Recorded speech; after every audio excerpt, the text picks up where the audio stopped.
one of the greatest, if not the greatest, UFC welterweight champions of all time, Matt Hughes. He was known as one of the strongest human beings you could ever find. It all came from working on his dad's farm. He's one of the best welterweight champions in the history of the sport. You may recall that he was involved in that very serious car accident last June. Matt has defied all odds. There was a point where he wasn't supposed to live. Damn. There was a point where he wasn't supposed to wake up. There was a point where he wasn't supposed to walk. I admit I've thought about suicide, but if I commit suicide, that so many people watch me, they might think it's good to do the same thing, so I can't do that. Bro, UFC fighters, boxers, bro, got bad luck, bro. They gotta have bad luck. But look, man, like, comment, subscribe, bro. Y'all want to see other videos like this, man? UFC prior reactions. Check the playlist, man. He was a country boy like me, man. Subscribe. Now let's step into the world of Matt Hughes.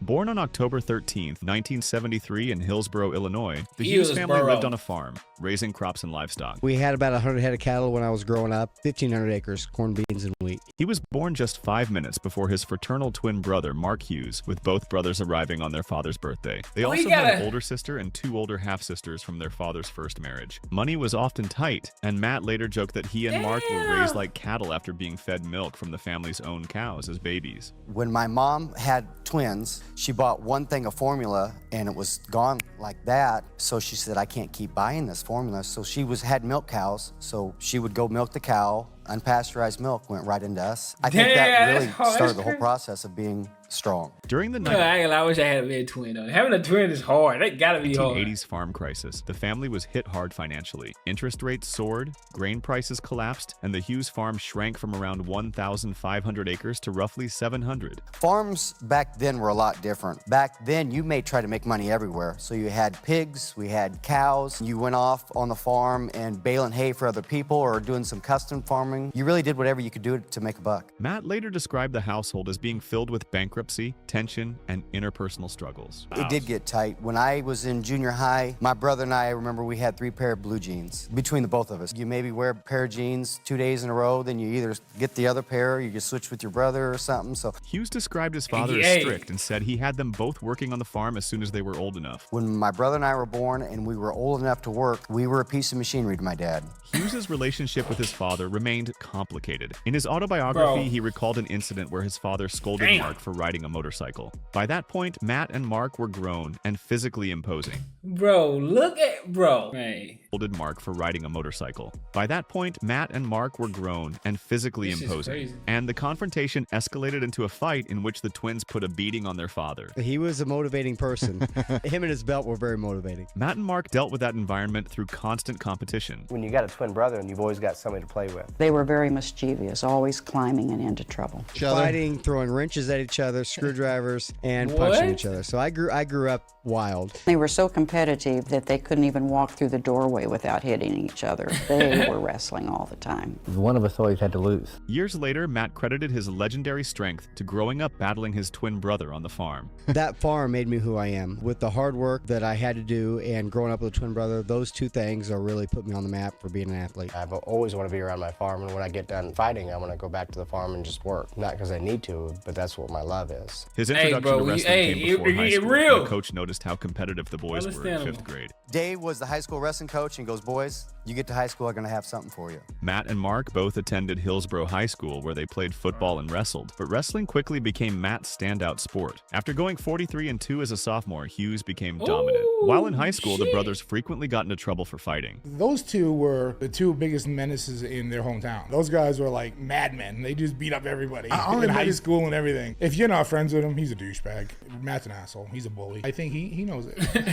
In 1991, he went 43-0 and won the Illinois High School Association Class A state title at 145 pounds. A year later, he went 45-0 and won it again. I was undefeated my junior and senior years. Across his final 3 years, he finished with an incredible 131-2 record. So I had thought, well, let's give college a whirl. I had a strong work ethic. I was physically strong and I was technical. So after high school, Hughes moved into junior college wrestling. He first attended Belleville Area Junior College, where he placed 5th at 158 pounds and earned All-American honors. For his sophomore year, he transferred to Lincoln College and improved to 3rd place, becoming an All-American again. I was a 2-time All-American at Lincoln Junior College. Got recruited by the sister college there, Eastern Illinois. From there, Hughes moved on to Eastern Illinois University. University. Okay. Wrestling at 158 pounds, he became a two-time NCAA Division I All-American, placing 8th in 1996 and 5th in 1997. So I was a two-time All-American at Eastern as well. However, college was also marked by tragedy. So the last day of school, we've got finals. I'm the first one done. I go for the beer run. We just start having a good time. During his time there, two of Hughes' friends lost their lives in a tragic accident near a spillway. My closest buddy, Joe, says, hey, let's go slide down the spillway. So we go there. As soon as we pull up, Joe takes one look at it and he goes, there's too much water. I go, nah, come on, Joe. And he goes, we came out to have fun. I don't understand what's going on. It's my fault. The tragedy began when Hughes' friend Tim was pulled into a whirlpool and became trapped in the current. Damn! And Tim goes, if you're gonna swim, I'm gonna swim first. So Tim jumps in. He gets caught in this end whirlpool. He goes in a circle and comes right back around. Looked fun. Tim goes out a second time, walks about 4 or 5 feet out farther, slides down and gets caught in that circular system. Now the whole time he's getting farther away from us. It's sucking him to the middle. Hughes jumped in to try and save him, but quickly realized he couldn't reach him. And we're all panicking. Me being Superman, I'm gonna jump in and I'm gonna save Tim. I jumped straight in past the whirlpools on the end, and as soon as I hit the water, my last thought is saving Tim. You're just tossed and turned and pulled, and you're just a rag doll. Moments later, another friend, Joe, entered the water in an attempt to help. Joe jumped in. They both hadn't been seen for 2 to 3 minutes. They never came in. Hughes managed to escape, but both Tim and Joe drowned. Damn! Hey, bro, come on now, dog. Come on, man. Yo, Tim got to be a world class. He should have joined the Olympics team for swimming. Fuck. How did he the only one that made? Damn. There's guilt. I told Tim, you know, if you don't jump in, I am. That's crazy. I That's didn't know I tough. was going to get emotional. Tim was the one that got in the water first. Probably should be me. So that's when I got into the fighting a little bit. He finished his time at Eastern Illinois with an 80-15 record. But despite his success, there was no major payday waiting after college. I worked at a few bars. I was a bouncer at one and a manager at another. Hughes stayed on as an assistant wrestling coach at Eastern Illinois while also working electrical jobs for just $14 an hour. By the late 1990s, mixed martial arts was still a fringe sport in America, mostly run through small regional promotions across the Midwest. Matt and Mark went to a video store and rented UFC 4, featuring Dan Severn and Hoist Gracie. When we saw that very first fighting tape, Dan That's Severn's all you gotta do is watch the that's what my brother and DVDs, I man. were. After watching it, they were instantly hooked on the sport. We were like, this is amazing. We really related to him. We were just amazed that wrestler went in there and just tore everybody up. Hughes was introduced to MMA through his wrestling connections. Chris Dwyer, when I was at Eastern, was a guy that was wanting to get into the fighting scene, and he kind of looked me up because I was the wrestler. So he goes, hey, if you wrestled me a little bit, I'll teach you a little fighting. One thing led to another, and I got as good as he did. And on January 1st, 1998, just months after his final NCAA tournament, he made his professional debut in Chicago. And we'll go to this fight together. And that's how it went.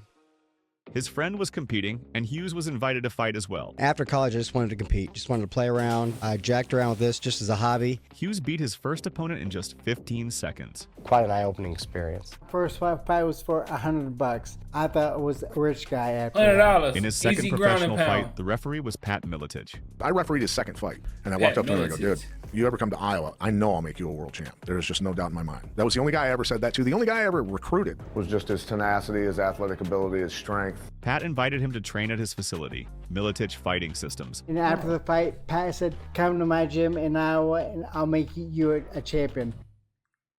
Hold on, bro. Training alongside names like Jens Pulver, Tim Sylvia, and Robbie Lawler. In his third professional event, Extreme Challenge, run by Monty Cox, Hughes competed in an 8-man tournament, knocking out 2 opponents, including future champion Dave Menney, to reach the final, where he suffered the first loss of his career against Dennis Hallman. After watching Hughes compete, Cox was impressed and soon offered to become his manager. I wanted to manage him. Monty Cox even let Hughes stay at his house while he was in Iowa, And we decided to let him live with us while he was training. helping him pursue mixed martial arts full-time.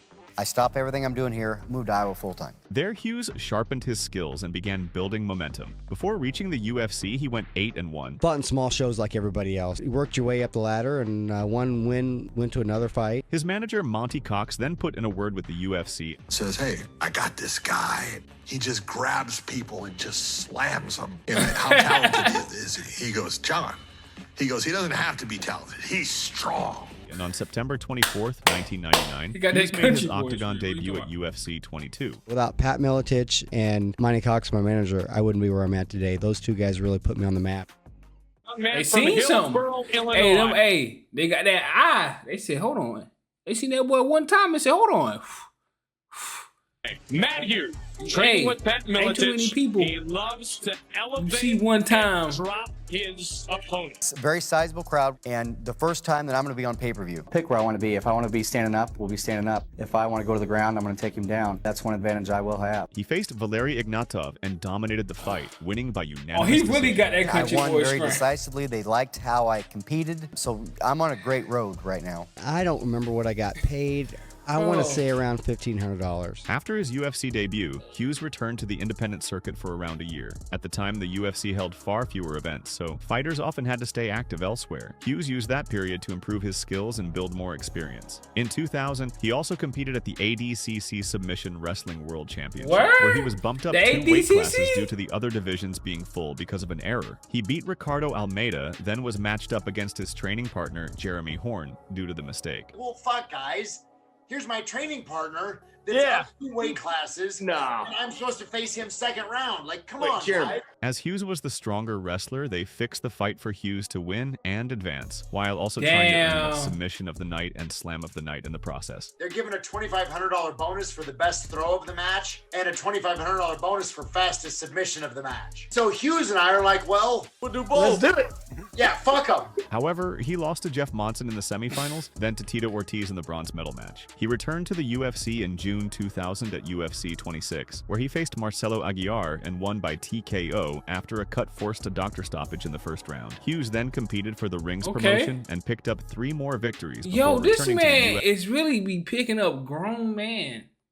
UFC at UFC Why, they 29 little against kids. an old rival, Dennis Hallman, who had beaten him previously. Once again, Hallman got the better Come of him, here. submitting Hughes with an armbar in just 20 seconds. And then I lost to Dennis Hallman in UFC Japan, and then they ended up cutting me. Hughes went back to the regional scene and fought 8 more times, winning man. 7 and losing 1. By the time he earned another UFC opportunity, his professional record stood at 29-3. In early 2001, Zuffa had taken over the UFC, and in May, Pat Miletich lost the welterweight title to Carlos Newton at UFC 31. As Newton's first title defense approached later that year, the UFC wanted a fresh challenger rather than an immediate rematch with Miletich. After the UFC spoke with their manager, Monty Cox, Cox approached Matt Hughes with the opportunity to fight for the welterweight championship. The phone rings. Go to the phone, Monty Cox. Hey, I got your next fight. You're fighting for the title. I go, no, I'm not. No, I'm not. I go, that's Pat's fight. Hughes was initially hesitant about accepting such a big opportunity. If you don't take the fight, it's going to go to somebody else. I go, I'm not doing it. But after talking it over with Miletich and receiving his blessing, he agreed to take the fight. Pat gets on the phone and goes, if you don't take this fight, that title could go to another gym. We don't want that. You have to take that fight. Said, Pat, that's coming from you. I take the fight. On November 2nd, 2001 at Yeah, UFC. shout out Pat. Well, because I'm saying like Pat, damn, that's hard though. I wonder what made him. Was it no other contenders? Because I'm not trying to. I'm trying to understand how Matt, who he beat like before he got a title shot to help him earn a title shot, or did Matt pull in the good word for him? Was like, man, I got a man who could beat him. I can't beat him, but I got a man who could beat him. But shout out to Pat. 34 in Las Vegas, Matt Hughes challenged Carlos Newton for the UFC welterweight championship. What followed became one of the most iconic moments in MMA history. During the second round, Newton locked Hughes in a deep triangle choke that appeared to be ending the fight. Damn. Instead, Hughes powered to his feet, lifted Newton off the ground, and slammed him headfirst into the canvas. Hold on. Yo, why I think I seen this though, but I can't remember. I think I seen this, but I don't remember if I seen this or not. I'm pretty sure I seen this, but is it something like this? I know I seen the Rampage one, but I don't know if I seen this one. Is this the one where he hit onto the cage too? Lifted Newton off the ground and slammed him headfirst into the canvas. I'm talking about almost killed him. Newton was knocked unconscious. The fight was ruled a knockout victory for Hughes at That was 127 in round crazy. 2. Controversy followed immediately. Hughes has a look of disbelief on his face. He didn't even know he won the title, Mike. Newton argued that Hughes had gone unconscious before the slam. Actually, I thought I choked him out. I believe that was the only reason he fell to the ground, because he was choked out. Yeah, I think we're both out. When I post, I'm looking. Stop the cap. Stop the cap right now. Stop the cap. stupid. Looking up, and Jeremy Horn, my cornerman, guy who taught me a lot, is over the cage. So as I do this, I know something's not right. He goes, "The fight's over. You just won. You're the champion." Well, when I hear that, I'm wide awake now. Right. While Hughes later admitted he may have briefly blacked out during the He might have blacked out. My fault, man. I ain't mean to mash the button on you. sequence. Regardless, the result What? stood, and the slam became one of the most famous finishes. He was passed out. Oh, my fault. He might have been passed. That's crazy. Oh, imagine that. Imagine you. That's your fault, though. You trying to. Damn. Champion. Well, when I hear that, I'm wide awake now. Right. While Hughes later admitted he may have briefly blacked out during the sequence. Yeah, Regardless, the that's result crazy. stood, and the slam became one of the most famous finishes in MMA history. That's now you're a crazy. champion. What does that feel like? I just couldn't go to sleep That's that insane. night. I didn't get in the sport to be a world champion. I didn't get in this sport thinking I could support a family with it. I just didn't get in the sport thinking it was going to be a career. I got in the sport just because it was fun. Hughes then began one of the most dominant welterweight title reigns the sport had ever seen. In his first title defense at UFC 36, he stopped highly regarded Japanese star Hayato Sakurai by 4th round TKO. Okay. On July 13th, Let me get my title 2002, defense the in UFC there. held its Come on. first ever event in the United Kingdom, with UFC 38 at London's Royal Albert Hall. In the main event, Hughes defended his welterweight title against Carlos Newton in a rematch, Carlos Newton. stopping him in the 4th round with brutal ground and pound from a crucifix position.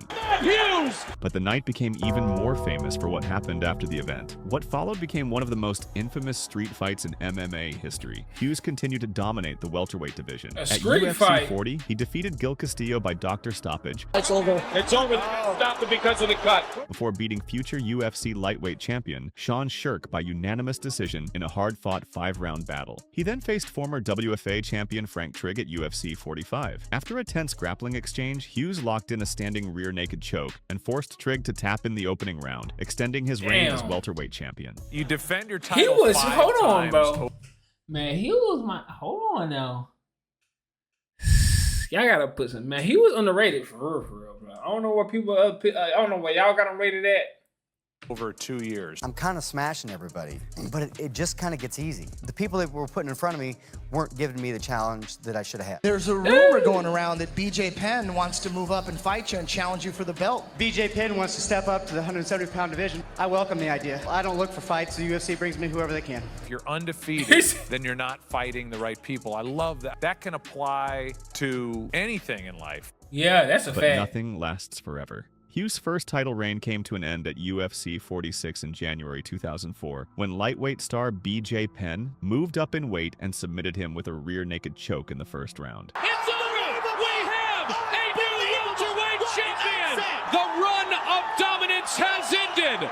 And look, that was it. A big kiss on the lips, and Matt smiles. And you got a kiss at the end of that.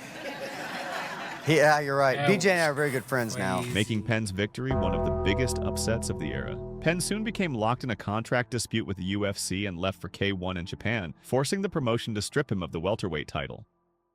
Hughes returned at UFC 48 against Penn's teammate Renato Charuto Verissimo, surviving a tight triangle choke before grinding out a unanimous decision victory. Outside the cage, 2004 was also a major year for Hughes personally. On July 9th, he married Audra Moore in his hometown of Hillsborough. When I was a senior in high school, she was in 6th grade, and she had a crush on me and this and that. I never saw her any other way. She's always just my little sister, so to speak. I think it was 01. I saw this girl walk across the road, and I recognized her real quick, and it was Audra. And all of a sudden, my little sister had grown up. We started dating right after that. She wasn't that little sister figure anymore. She'd grown up into a woman. Audra had a son named Joey from a... What the fuck was that? But what is he talking about, bro? We gonna just not even. We gonna just leave. We gonna just keep it going. I ain't even trying to break that down. We gonna keep it going, man. She had a boy, and we both thought it was best for that boy to grow up in a church. So we started going to church. And together they would later have 2 daughters, Hannah Grace and Caitlin. Later that year at UFC 50, Hughes faced a 23-year-old Georges St-Pierre for the vacant title, a rising prospect many already believed was the future of the division. My manager called me up and says, hey, I'm going to push you against this Georges St-Pierre guy. He's looking very tough, and you're going to have to fight him down the road, so let's catch him early. Let's catch him early in his career, get a win off him now, then you're not going to have to fight him for quite a little while. I didn't know who George was. Hey, bro, niggas already there. Like, bro, he gonna be a problem. Let's go ahead and try it. The GOAT. As I said, whatever. The fight was competitive early, with St-Pierre landing sharp strikes and Hughes answering with takedowns and slams. But with just 1 second remaining in the opening round, Hughes secured an armbar and forced St-Pierre to tap. And it's all over! It's all over! Matt Hughes with a submission victory! Becoming a 2-time UFC welterweight champion. I felt I'm back. I'm not quite my prime, but I'm not over the hill yet. Still extremely competitive. On April 16, 2005, Hughes rematched Frank Trigg at UFC 52 in one of the most famous fights in UFC history. What'd you think of Trigg? I didn't like him. Frank liked to talk, and he got under my skin. After surviving an accidental low blow and a deep rear naked choke, I was out. I obviously did some things, natural reaction, and when I woke up, he was mounted on me. Now that I've woke up, I'm mad. Hughes escaped, carried Trigg across the octagon, slammed him to the canvas, and finished him with a rear naked choke of his own. It's over! Matt Hughes! Yo, this man is the fucking Terminator, bro. Hey, when they say country boy scream, bro, this is what they mean, bro. Just put up a picture of Matt Hughes. The welterweight champion! The comeback became one of the defining moments of Hughes' career, with Dana White later calling it his favorite fight in combat sports history. In 2005, Hughes coached opposite Rich Franklin on Season 2 of The Ultimate Fighter, becoming the first season where the coaches didn't fight each other afterwards. Hughes took a hard-nosed approach to coaching and would sometimes spar with fighters from his own team after a loss to teach them a lesson and push them to improve. After the fight was over, my guys paid. I think he's taking it a little too personally. He thinks it looks bad on him. Later that year at UFC 56, Hughes submitted late replacement Joe Riggs with a first-round Kimura after original challenger Karo Parisyan withdrew injured. Then, at UFC 60 in May 2006, Hughes faced UFC pioneer Royce Gracie, one of the biggest fights of his career. Without Royce and the Gracie family starting the UFC, I wouldn't be here in this chair. Hughes dominated the super fight and stopped Gracie by first-round TKO. Ooh, the event sold around 620,000 pay-per-views, making it the biggest UFC event ever at the time. This brought my stock in the UFC up quite a bit. In September 2006, Hughes finally got his rematch with BJ Penn after Georges St-Pierre withdrew injured. Penn dominated early, but a rib injury slowed him down, allowing Hughes to rally and score a third-round TKO, the first stoppage loss of Penn's career. After the fight, Dana White called Hughes the greatest champion of all time. Anything like you in my Matt Hughes. Dana White just said you are the greatest champion ever. That same night, Georges St-Pierre entered the cage and he had like 8 title. I don't know how many title defenses he had, bro. And he lost and got it back. He different. I ain't gonna lie, he different. I ain't know Matt Hughes just coming like this. I'm keeping it 100. I ain't know this much about Matt Hughes. You know what I'm saying? Was not impressed by Hughes' performance. I'm very glad you won that fight. He's an immortal. But, I'm not impressed by your performance. And I look forward to fight you in the near future. Just 2 months later at UFC 65, St-Pierre got his revenge. When I fought Matt Hughes the first time, I remember in the stare downs, I couldn't even look him in the eyes because I was too impressed. After hurting Hughes, GSP finished him in the second round to win the welterweight title. St-Pierre is the new welterweight champion! Hughes returned in March 2007 with a unanimous decision win losing to GSP, can't go wrong. Over Chris Lytle at UFC 68. Soon after, Hughes left Militich Fighting Systems after nearly a decade and formed his own camp, Hit Squad, in Illinois. He brought several fighters and coaches with him, including Robbie Lawler, later saying the move was motivated by a desire to spend more time with his family. Later that year, Hughes coached Season 6 of The Ultimate Fighter opposite Matt Serra. The two already disliked each other before the show. I'd love to beat that guy twice. I want to beat him in the competition, and then of course I want to beat his ass in the octagon. With Serra frequently criticizing Hughes' attitude and personality. We know where we stand with each other. I've not been the one bad-mouthing you, so I don't know what you're worried about. It's just basically what I think of you and how I see you treat other people, and I don't dig it, man. Their rivalry became one of the central storylines of the season. That's not how champions should act at all. I disagree with it. He's a stuck-up jerk. He's your typical, captain of the football team where he's giving nerds wedgies in high school. He's that guy. Well, I got enough friends I can use some enemies. You're one of them. Get away from him. But after Serra withdrew injured, Hughes instead faced Georges St-Pierre for the interim welterweight title at UFC 79. By this point, St-Pierre had evolved into a different level of fighter. He controlled the bout and forced Hughes to verbally submit to an armbar late in the second round. He was gonna break his shit. Late in the second round. He was about to break his. Matt, obviously you're disappointed. Give us your thoughts on the fight. George is a better fighter. There's nothing else I can say besides that. Later that year at UFC 85, Hughes suffered a TKO loss to Thiago Alves after a devastating flying knee. He just hit a nigga with a flying knee? Fatality. The 85, Hughes suffered a TKO loss to Thiago Alves after a devastating flying knee. Following the fight, it was revealed that Hughes had suffered a serious knee injury. It appears that Matt Hughes might have hurt his knee. Including tears to his MCL and PCL. What's going through your mind right now? Well, Joe, I'll tell you this for sure. I've got one more fight left in me. Matt Serra needs to come up with a game plan now, I'll tell you that. He returned at UFC 98 in May 2009 to finally settle his rivalry with Matt Serra. Hughes controlled much of the fight with his wrestling and earned a unanimous decision victory, taking home Fight of the Night honors.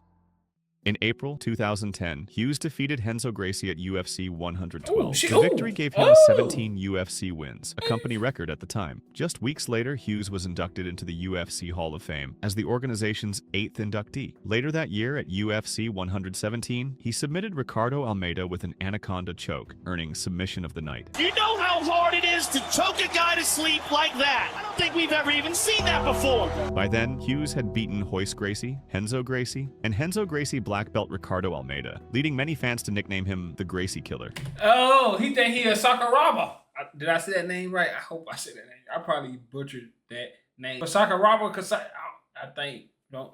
Let me know in the comments. But bro, Matt Hughes, let me know where I got Matt Hughes ranked all time. Because I don't be hearing y'all talk about Matt Hughes like that in the comments. I hear y'all talk about everybody upset Matt Hughes. In November 2010, he faced BJ Penn in a trilogy fight at UFC 123. Penn caught one of Hughes' kicks and knocked him out in just 21 seconds. His final fight came at UFC. He knocked him out. Caught one of Hughes' kicks and knocked him out in just 21 seconds. His final fight came at UFC 135 in September 2011 when Josh Koscheck knocked him out in the final second of the first round. Josh Koscheck. I did a video on my boy Josh though.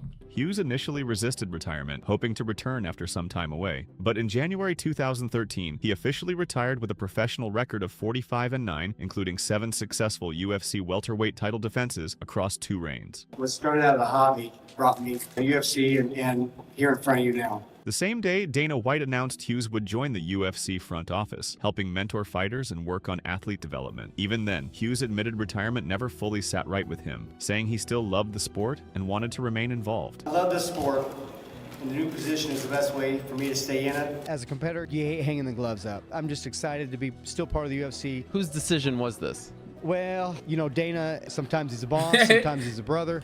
And Dana like, man, hey, you got knocked out 2 times back to back? Well, go it, man. Let it go, bro. That's what I'm trying to tell Izzy. Let that shit go, man. But Izzy I don't think Izzy, he ain't get knocked out, but bro, it's over with, bro. When you start losing like that. Sometimes he's a dad, and he'd come to me with my wife and said, hey, you don't need to compete anymore. Got a position for you that we've been looking to fill. You fit the role. In the end, he's right.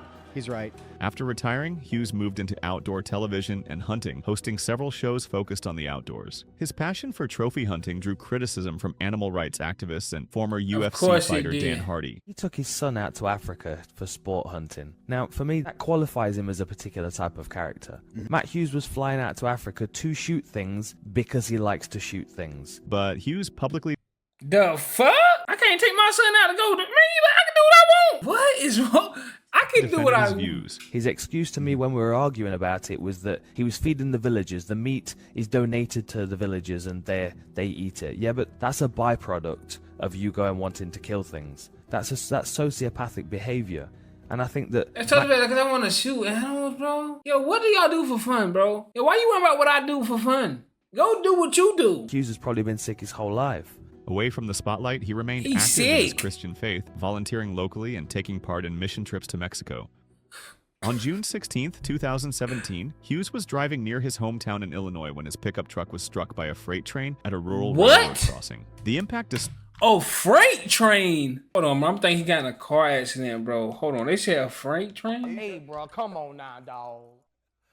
Come on, man. Town in Illinois when his pickup truck was struck by a freight train at a rural railroad crossing. The impact destroyed the vehicle and left Hughes with a severe traumatic brain injury. I was in the country going across a railroad track, and at the time the corner was up, so I couldn't see the railroad track well. There's no crosswalk or lights, it's just a yellow sign.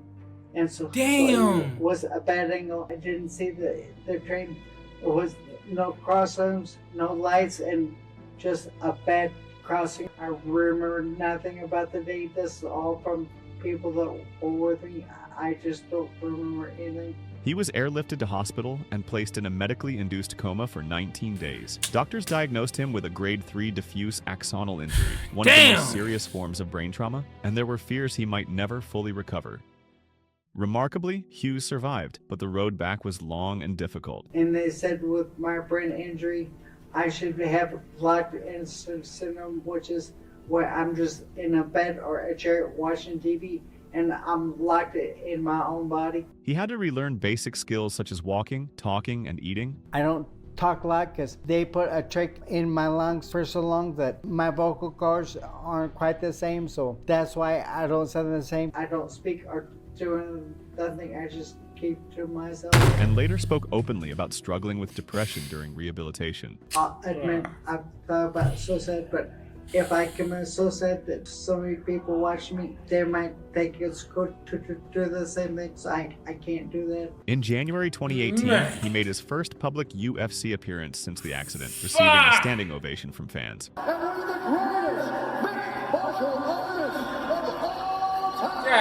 damn. That's crazy, man. That shit is crazy.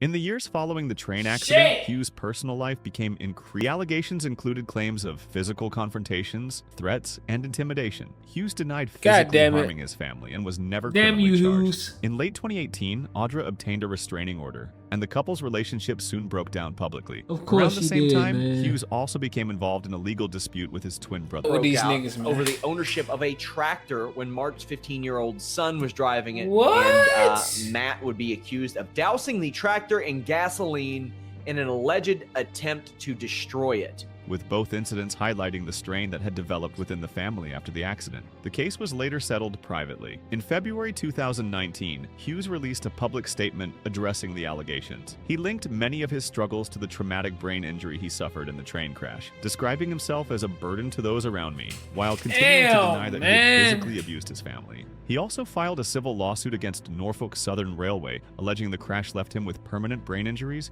memory loss, depression, and other long-term health problems. The railroad denied wrongdoing, arguing Hughes was responsible for the collision, but Hughes publicly defended his views. Since 2019, Hughes has largely focused on recovery and rebuilding his life following the train accident.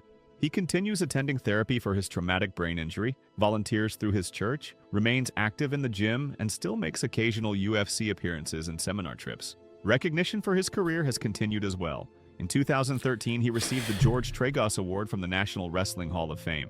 In 2015, his legendary comeback against Frank Trigg at UFC 52 was inducted into the UFC Hall of Fame Fight Wing. In December 2021, he received the World MMA Awards Lifetime Achievement Award.